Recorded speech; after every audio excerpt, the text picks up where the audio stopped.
General Karwat,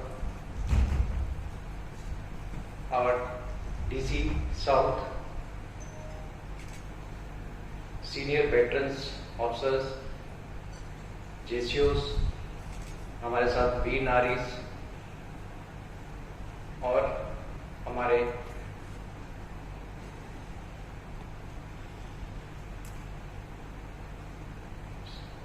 ex serviceman जो यहाँ पे गोवा स्टेट में आज हमारे साथ समय निकाल के इकट्ठा हुए हैं। मैं हम सब एज गोवा मिलिट्री स्टेशन के आप सब के लिए आभारी हैं कि आपने ये समय निकाला इधर आने के लिए, ये मौका हमें दिया कि आप सबसे हम वार्तालाप कर सकें और आगे इस बंधन को कंटिन्यूसली मॉनिटर करें और जो भी आपकी किसी भी तरह की रिक्वायरमेंट्स हैं, किसी तरह का डॉक्यूमेंटेशन इशू है या स्टेट की तरफ से आपको कोई रिक्वायरमेंट्स हैं, उन सब चीजों को हम नोट कर सकें और जहां तक कोशिश हो सके उसको जल्दी से जल्दी रिजॉल्व कर सकें।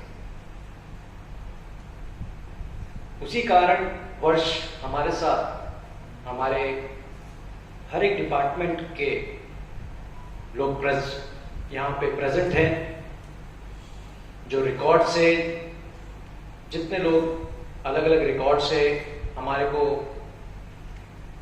अफेक्ट करता है, पेंशन से रिलेटेड अदर डॉक्यूमेंट्स के लिए, वो भी हमारे साथ अवेलेबल हैं। बैंक्स के लोग हमारे साथ हैं, स्पर्श, मेडिकल फैसिलिटीज और सबसे ऊपर सिविल एडमिनिस्ट्रेशन से हमारे पास प्रेजेंस है, जिससे कि आपका डायरेक्ट इंटरेक्शन हो सके। जो भी चीज आज हम नोट करते हैं, हमारी कोशिश रहेगी उसको कंटिन्यूसली मॉनिटर करें और जो भी आपसे डिटेल्स मिली हैं कॉन्टैक्ट की, उस पे आपको फीडबैक दे सकें। तभी हम समझेंगे कि ये जो मीटिंग हुई है वो इतनी फ्रूटफुल रही कि जिसकी कोई भी तरह की परेशानी थी या कोई डाउट्स थे, उसको हम काफी हद तक क्लियर कर सके। कुछ चीजें हमारे खुद के विद इन दी आर्मी का रिक्वायरमेंट्स होगा, बट मोस्टली क्योंकि गोवा स्टेट में आप सब लोग आज सेटल्ड हैं, तो कई चीजें रिलेटेड टू स्टेट एडमिनिस्ट्रेशन होंगी, जिसके लिए हम स्टेट एडमिनिस्ट्रेशन के सभी अहदेदारों से रिक्वेस्ट करेंगे और कोशिश करके उनको जल्दी से जल्दी सॉल्व करेंगे। हमें ज्यादा समय ना लेते हुए आज की आगे की कार्रवाई कंटिन्यू करवाता हूं और सबको ये पक्का वादा दिलवाते हैं कि आप इस तरह की रैली के लिए वेट की जरूरत नहीं है। जब भी हमें मौका मिले, आपके पास हमारे व्हाट्सएप नंबर है, मोबाइल नंबर है, हर तालुका के हमने एक पर्सन नियुक्त किया हुआ है, उसके थ्रू भी आप हमारे पास पहुंच सकते हैं और हम उसको कंटिन्यूसली मॉनिटर करेंगे जो भी रिक्वायरमेंट्स है। सैनिक वेलफेयर एसोसिएशन के थ्रू भी आप तक पहुंचने का प्रयास शुरू हो चुका है। पिछले 1.5 साल 2 साल से हर चीज रुकी हुई थी। अब हर महीने में एक एक तालुका करके 12 तालुकास में उनके साथ हमारी टीम्स भी पहुंचेंगी, सो दैट ये कांटेक्ट बना रहे और जो हमारे वेटरन्स हैं जिन्होंने अपनी पूरी लाइफ इस देश के लिए समर्पित की है, इस समय में हम लोग भी उनको उस तरह का इंपॉर्टेंस, ऑनर दे सके। Thank you. हमारा माइकल जो कि 11 सिख रेजिमेंट के थे, उन्होंने ऑफ राइनो में उल्फा के अगेंस्ट ऑपरेशन में अपने प्राणों का बलिदान कर दिया।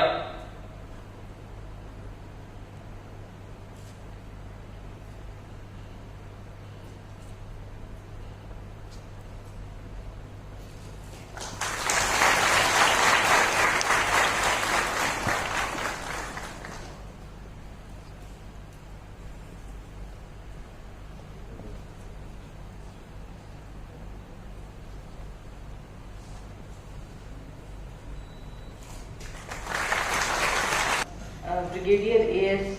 Sahni, Station Commander and Commandant 2 Signals Training Center, Colonel A.P. Rai, Administrative Commandant of Goa Military Station, Colonel Pankaj Narayan, Staff Officer, Veteran Cell Station Headquarters, Goa Military Station, General R.K. Karwal, retired, the most senior veteran whom we have here today. आप सभी लोगों का मैं इस बहुत important दिन पर स्वागत करना चाहती हूँ और मैं अपनी तरफ से ये ग्रैटिट्यूड भी देना चाहती हूँ ब्रिगेडियर A.S. साहनी को कि उन्होंने मुझे इस इम्पोर्टेंट दिन पर यहाँ इनवाइट किया और चीफ गेस्ट बनने का मौका दिया। जैसा कि मुझे बताया जा रहा है कि पिछले 3 सालों से कोविड की वजह से ये जो प्रोग्राम है इंटरेक्शन का एक्स सर्विसमैन के साथ, जिसमें कि बहुत कुछ शेयर भी होता है और एक तरीके से ग्रीवियंस रिड्रेसल सिस्टम है, जो भी परेशानी एक्स सर्विसमैन को या तो आर्मी की तरफ से या स्टेट की तरफ से या डिस्ट्रिक्ट एडमिनिस्ट्रेशन की तरफ से हो रही है, उसका एक डॉक्यूमेंटेशन करके उस पर प्रॉपर फॉलो अप करके उसे एक प्रॉपर कंक्लूजन तक लाया जाता है। तो ये सिस्टम जो है वो पिछले 3 साल से नहीं हो पाया है और आज का दिन बहुत इम्पॉर्टेंट है कि आप लोग यहाँ पर आए हैं और इसमें भाग ले रहे हैं। तो जितना भी पेंडिंग ग्रीवेंसेस हैं, मैं आप लोगों से रिक्वेस्ट करना चाहूंगी कि ये आप एक तो आर्मी के लिए जो भी आपके ग्रीवेंसेस है वो तो आप बिल्कुल यहाँ पर बताएंगे। From the district administration side मैं ये भी रिक्वेस्ट करूंगी कि जो भी ग्रीवेंसेस या तो लैंड के हो सकते हैं या घर का हो सकता है, it can be any different issue related to the state administration और डिस्ट्रिक्ट एडमिनिस्ट्रेशन। तो मैं आपसे रिक्वेस्ट करूंगी फॉर द डिस्ट्रिक्ट एडमिनिस्ट्रेशन आप भी इसको नॉलेज में लाएं और मैं रिक्वेस्ट करूंगी ब्रिगेडियर A.S. साहनी से कि इसको डॉक्यूमेंट करके 2 डिस्ट्रिक्ट्स हैं गोवा में, नॉर्थ और साउथ दोनों में, ये आप भेजें ताकि हम इस पर कार्रवाई कर सकें। मैं साउथ गोवा से हूँ तो मैं साउथ के लिए तो बिल्कुल कह सकती हूँ कि इस पर हम कार्रवाई करेंगे और नॉर्थ के लिए भी यही प्रोसेस होगा। सो आज के दिन के लिए बहुत बहुत बधाई, आपके पार्टिसिपेशन के लिए बहुत बहुत बधाई। और डिस्ट्रिक्ट एडमिनिस्ट्रेशन की तरफ से मैं एक ऑफर भी करना चाहूंगी। हमारे पास एक डिजास्टर मैनेजमेंट वॉलंटियर फोर्स होता है और एक्स सर्विसमैन अगर आप केपेबल हैं, आई नो आप ऑलरेडी ट्रेंड हैं और हमारे लिए एक कम्युनिटी जहां पर भी आप रहते हैं वहां पर आप बहुत रिसोर्सफुल साबित हो सकते हैं। तो अगर आप वॉलंटियर्स बनना चाहते हैं या तो आज आप अपना नाम यहाँ दे दीजिए या आपके जो रेगुलर डिप्टी कलेक्टर्स हैं तालुका में उनके पास भी आप रजिस्टर कर सकते हैं। तो आज के दिन के लिए बहुत बहुत बधाई और मुझे इनवाइट करने के लिए बहुत बहुत धन्यवाद। जय हिंद। जैसा मेरे से पहले जो डिग्नेटरीज आके यहाँ पर ये बताया कि करीब 2-3 साल के बाद हमको ये मौका मिला है कि आप लोगों को सब एक छत के नीचे इकट्ठा करें और एक इंटरेक्शन आप लोगों के साथ करें। Brigadier Sahni, station commander, Shrimati Jyoti Kumari IAS, district collector and district magistrate south Goa, general Karwal, commanding officers of various regiments, serving officers, veterans, वीर नारी और serving personal.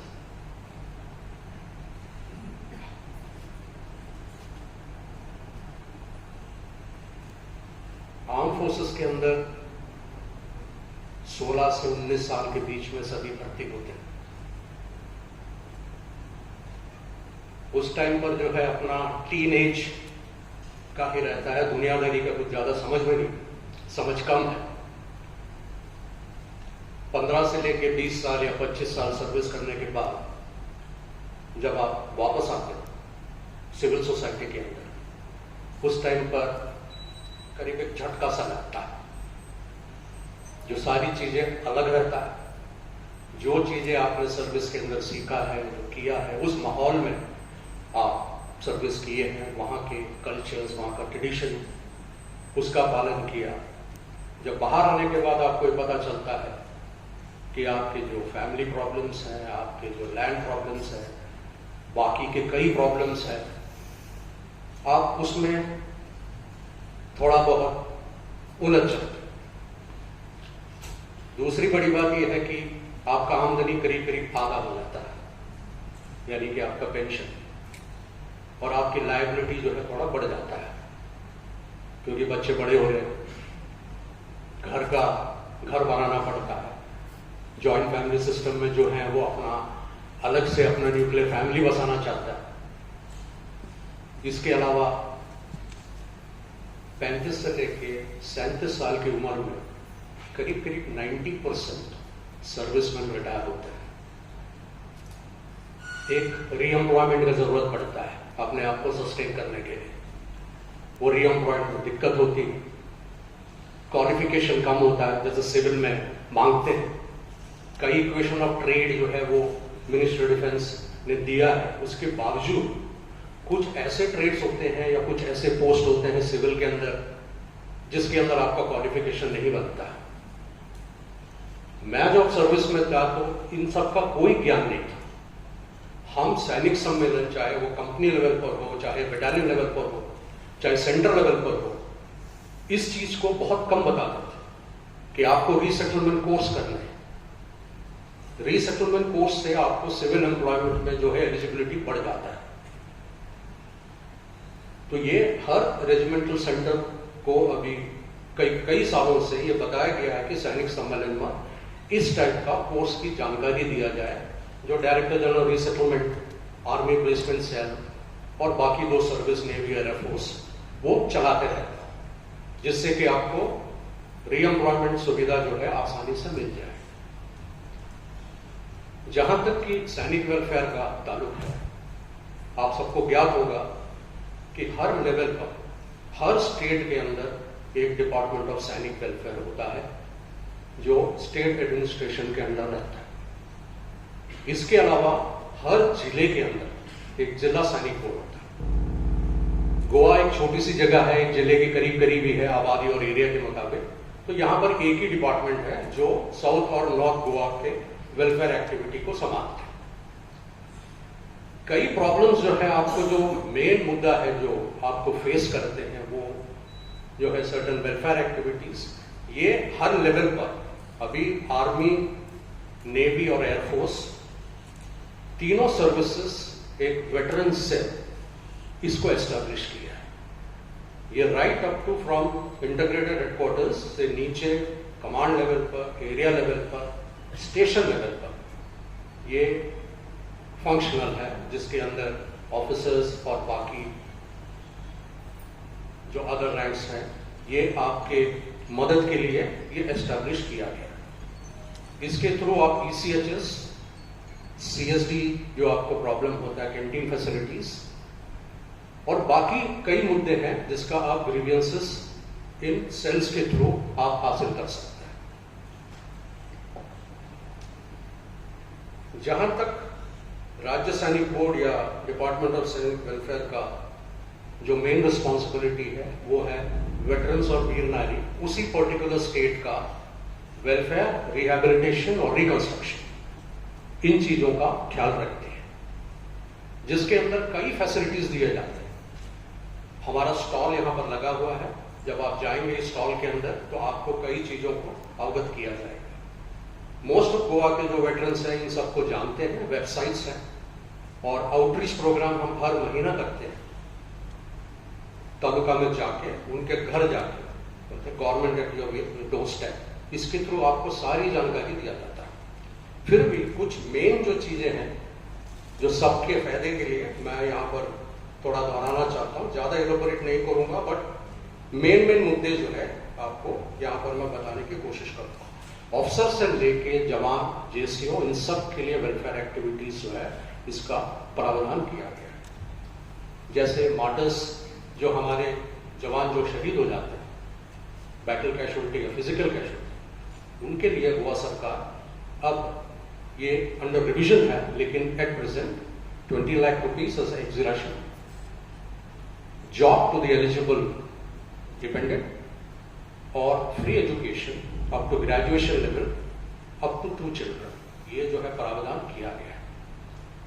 गैरेंट्री and distribution award winners, इनको कैश ग्रांट दिया जाता है और एन्युटी हर साल एक अमाउंट एन्युटी के तौर पर दिया जाता है। इसके अलावा जो आप घर बनाते हैं तो स्टैम्प ड्यूटी का एग्जम्पशन है, आपके डॉक्यूमेंट रजिस्टर कराने हैं तो रजिस्ट्रेशन फीस का एग्जम्पशन है, आपके घर को टैक्स नहीं देना पड़ता, house tax is exempted across all ranks without any income limit. इसके अलावा जो हमारे जो विडोज हैं, वॉर विडोज पर्टिकुलरली, उनको एक कार्ड दिया जाता है जिसको ग्रीन कार्ड बोलते हैं हम। ये ग्रीन कार्ड से उनको हर गवर्नमेंट ऑफिस के अंदर प्रायोरिटी ट्रीटमेंट मिलता है। पब्लिक सर्विस कमीशन एग्जाम में फीस माफ रहता है। विडोज और जो डिसेबल्ड वेटरन्स हैं, इनके लिए कदम्बा स्टेट ट्रांसपोर्ट कॉर्पोरेशन के through with in the state free travel concession दिया जाता है। उसके लिए भी हम येलो कार्ड इशू करते हैं। तो ये जो मेन जो है ये डायरेक्ट सरकार की तरफ से, हमारे पास अभी वर्ल्ड वॉर 2 वेटरन, अभी एक ही वर्ल्ड वॉर 2 वेटरन के विडो जो है इस वक्त जीवित है, तो सरकार उनको 8,000 रुपया पर मंथ का फाइनेंशियल असिस्टेंस प्रोवाइड करती है। इसके अलावा हमारे पास एक स्पेशल फंड है। ये स्पेशल फंड जो है, ये फ्लैग डे कॉन्ट्रीब्यूशन जो आता है, वो फ्लैग डे कॉन्ट्रीब्यूशन से हम एक कॉर्पस बनाया हुआ है और इस कॉर्पस का जो इंटरेस्ट मिलता है उससे हम कई फाइनेंशियल असिस्टेंस स्कीम चलाते हैं। ऑनरेबल गवर्नर इस फंड का चेयरपर्सन है और हर साल इसका एक मीटिंग होता है और स्कीम्स को रिवाइज भी किया जाता है। इसके अंदर स्कॉलरशिप्स, स्पेशल स्कॉलरशिप्स और जो हमारे वेटरन हैं उनको जो है थोड़ा एक इंसेंटिव दिया जाता है कि ज्यादा समय तक जिए, 60 साल, 75 साल, 90 ईयर्स, उनको एक वन टाइम ग्रांट दिया जाता है। House repair grant, daughters marriage grant, widows के डॉटर्स को 50,000 और एक्स सर्विसमैन के डॉटर्स को 30,000 ये ग्रांट दिया जाता है। इसके अलावा केंद्रीय सैनिक बोर्ड, मिनिस्ट्री ऑफ डिफेंस, वहां से कई स्कीम्स हैं, वो डायरेक्टली अप्लाई करना पड़ता है। इसकी जानकारी स्टॉल में दे जाएगा ताकि आप डायरेक्टली वहां पर, जैसे पेनोरी ग्रांट हुआ, सीरियस डिसीजेस, क्योंकि हर एक वेटरन जो है वो ECHS मेंबर नहीं होता। 2004 से कंपलसरी हुआ है, लेकिन उससे पहले कई वेटरन्स और विडोज हैं जिन्होंने ECHS का मेंबरशिप जो है वो रजिस्टर नहीं किया।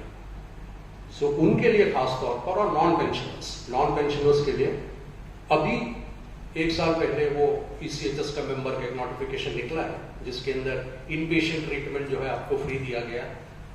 फिर भी जो सीरियस डिसीजेस होते हैं जैसा कैंसर हुआ, हार्ट एलिमेंट्स हुआ, किडनी का हुआ, इसके लिए भी केंद्रीय सैनिक बोर्ड रिएम्बर्समेंट का प्रावधान किया।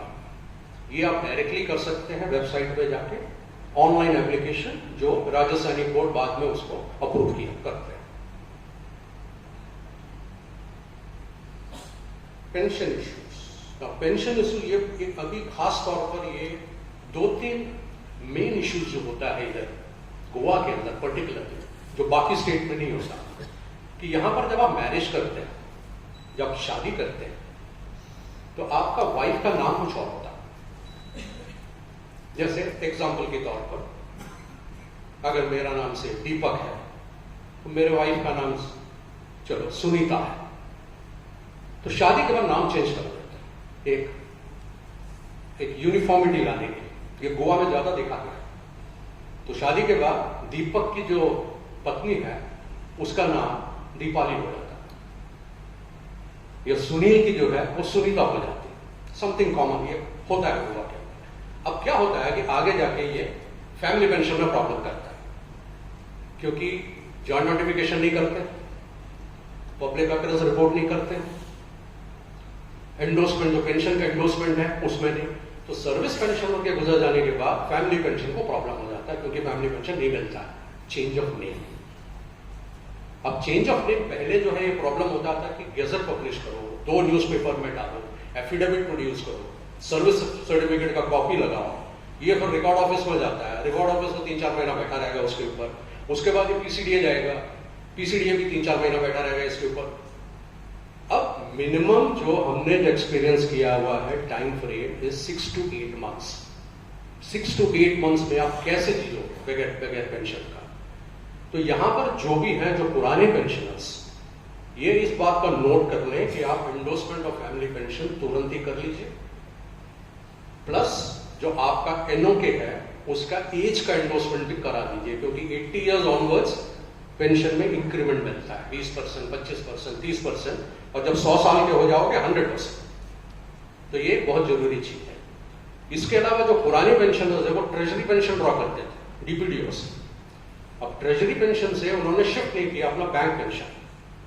कई लोगों को ये प्रॉब्लम हो रहा है कि उनको रिवीजन जो हुआ था 6 पे कमीशन, 7 पे कमीशन, ये उनको फायदा नहीं मिला, क्योंकि ट्रेजरी बोलता है कि हमको नोटिफिकेशन नहीं आया।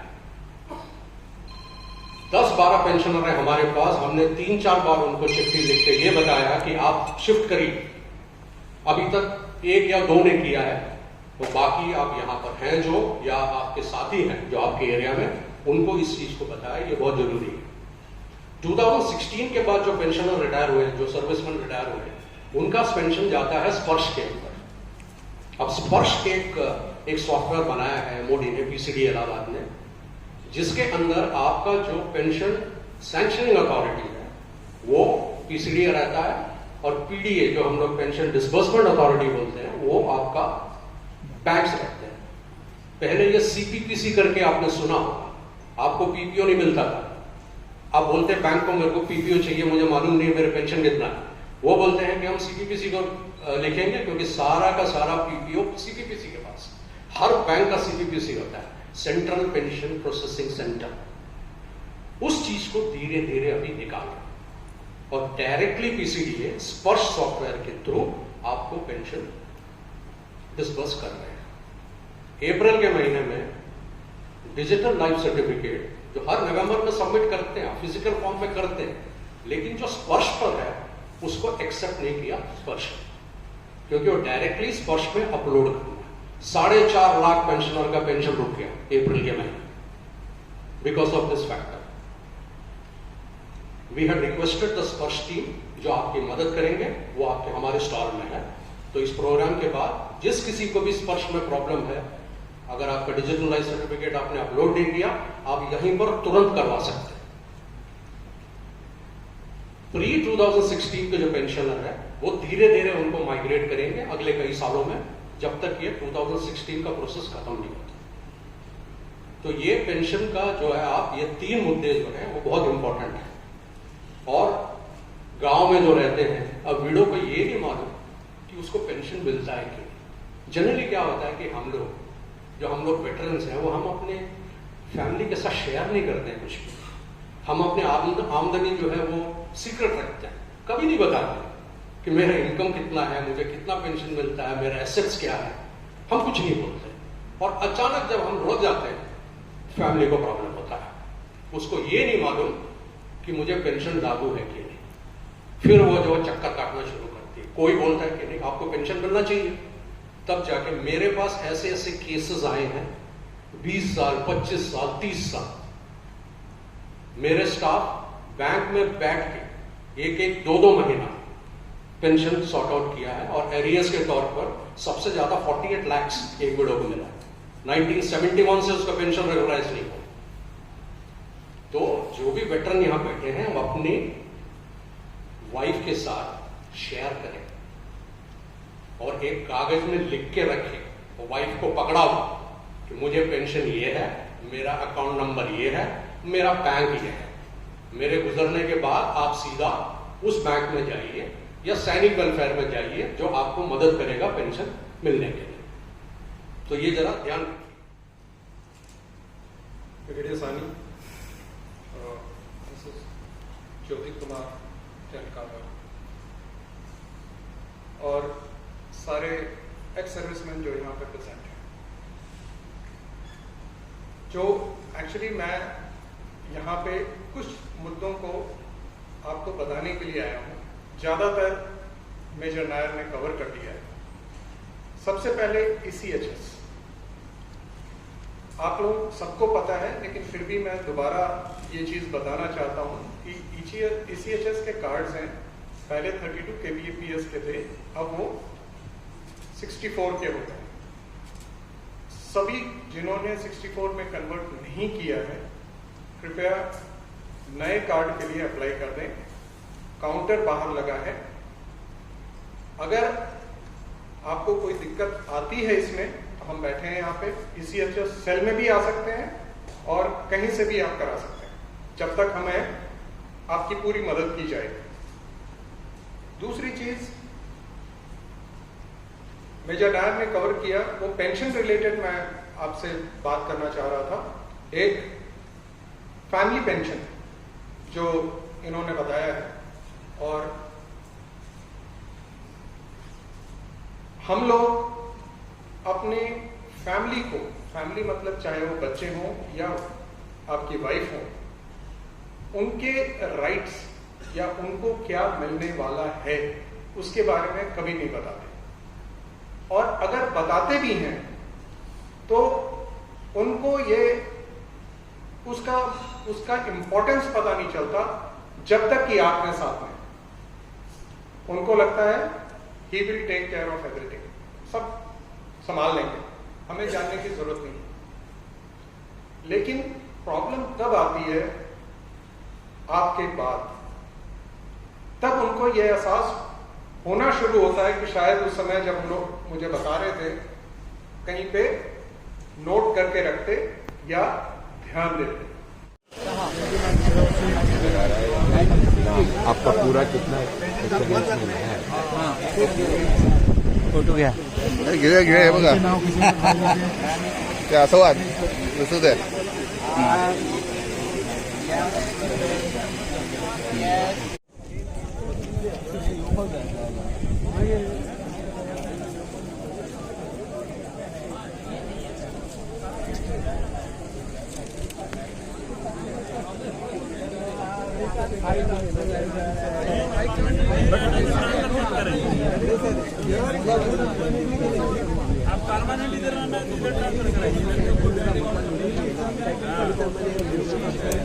से ऐसा हाँ तेच पडायचा इसे आज का जो हमारा एक्स सर्विसमैन रैली का जो आयोजन किया गया था, वो स्पेशली क्योंकि पिछले 1.5 साल से हमारा कोविड की वजह से इस तरह से मिलना जुलना नहीं हो पा रहा। जहाँ तक कोशिश हमारी टेलीफोन पे थी या इंडिविजुअली बात कर पा रहे थे, तो इसलिए हमने सोचा कि आफ्टर कोविड अब काफ़ी हद तक ख़त्म हो गया है, और जो हमारे वेटरन्स हैं उनको काफ़ी तकलीफ़ें हैं, और ये पीरियड निकलना एक बहुत बड़ा एक्सपीरियंस हर एक के लिए था। तो ये एक फिर से हमने शुरुआत किया कि ये हम सबको मिलें। काफ़ी चेंजेस हुए हैं, काफ़ी नई चीज़ें आई हैं हमारी फ़ौज के पेंशन रिलेटेड, उसको हम उनको बता सकें। और दूसरा, जिसकी भी तकलीफ़ें हैं, खासकर पुराने वेटरन्स हैं, एज जिनकी 80+, 85, उनको आज की टेक्नोलॉजी से काफ़ी तकलीफ़ होता है। बच्चे साथ बहुत मोस्ट ऑफ द केसेस नहीं रहते, तो वो अकेले पढ़ते हैं। तो एटलीस्ट एक जरिया बना है कि उनके साथ हम जुड़े। तालुका वाइज हमने अपनी बना रखी है टीम्स, सैनिक वेलफेयर बोर्ड के साथ मिलके हम उनके सारे जो प्रॉब्लम्स हैं उसको हम दूर कर सकें। साथ ही साथ सिविल एडमिनिस्ट्रेशन से भी काफ़ी रिलेटेड इश्यूज होते हैं, क्योंकि आप सेटल हो जाते हैं, क्योंकि हम फौजी हैं, इतना आइडिया होता नहीं है सारे रूल्स के। तो स्टेट में जब फाइनली रिटायर होके सेटल होते हैं तो प्रॉब्लम्स निकलते हैं, land related, discipline related, law and order, वो सारी चीज़ों के लिए आज हम शुक्रगुजार हैं कि DC साउथ